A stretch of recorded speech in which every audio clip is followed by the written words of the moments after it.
ভিডিওর সাথে খুলে রাখছি নাটটি আমি। তো কন্ট্রোলারটা এরকমভাবে পড়ছে, ব্যাপকভাবে পড়ছে। এই সাইডটা মোটামুটি ভালোই আছে। এই সাইডে যে গেছে যাওয়াটা গেছে বুঝা একবারে অবস্থা খুব খারাপভাবে গেছে। যার কারণে এটা মিশুর মধ্যে বেশি লোড দিলে হয় আইসি যাইব গা, আর নয় কন্ট্রোলার যাইব গা। এই যে সমানে চালাইছে এই জায়গাটা একবারে হুইজা শেষ। কটা পড়ছে?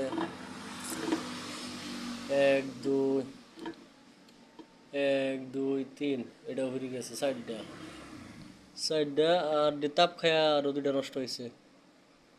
1 2 3 4 5, পাঁচটা। এটা সম্ভবত ওই ছোটো ছোটো আইসিগুলো গেছে গা, এটা যাওয়ার সম্ভাবনা বেশি। মাপ দিলে কোন ব্যবহার করাও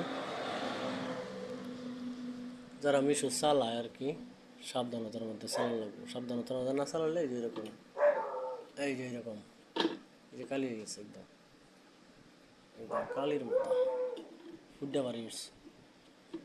ওই এরকমভাবে পড়ছে ব্যাপকভাবে।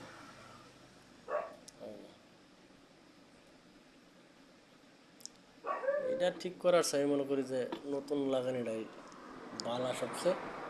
এডি লাগানোর পরে আবার ছোটো ছোটো আইসি যেগুলো এগুলো বাইর খেলে আবার কতক্ষণ ঘোরাঘুরি করা সুবিধা হইতো না। যেটা খরচ করলো ওইটা কোথায় বুঝি না।